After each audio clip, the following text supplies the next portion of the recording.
દેશના વિદેશ મંત્રી એસ જયશંકર નર્મદા જિલ્લાની 2 દિવસની મુલાકાતે પહોંચ્યા હતા। 14મી એપ્રિલના રોજ વિદેશ મંત્રીએ વ્યાધાર, આમદલા, અગર અને જેતપુરમાં થઈ રહેલા વિકાસ કાર્યોની સમીક્ષા કરી હતી। વિદેશ મંત્રીએ સ્માર્ટ ક્લાસ અને વેલનેસ સેન્ટરની મુલાકાત લીધી, જ્યારે 15 એપ્રિલે રાજપીપળા ખાતે છોટુભાઈ વ્યાયામ ભવન અને જિમ્નાસ્ટિકના સાધનોનું લોકાર્પણ કર્યું। સાથે જ રાજપીપળામાં પાસપોર્ટ ઓફિસનું ઉદ્ઘાટન કર્યું।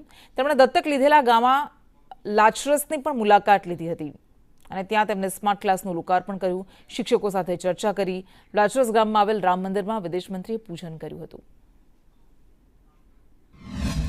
जब मैं 6 साल पहले जब मंत्री बना था, उस समय जब मैं पहली बार नर्मदा जिला आया तो यहाँ थोड़ी सी मांग थी कि यहाँ कुछ पासपोर्ट देने का जो व्यवस्था जो है इसको यहाँ स्थापित करें। तो काफ़ी समय के बाद मुझे फिर से वहाँ जाने का मौका मिला।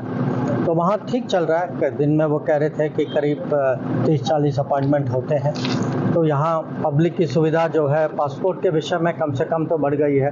तो उनका लगता है कि विदेश मंत्री कुछ तो उनका कर रहे हैं।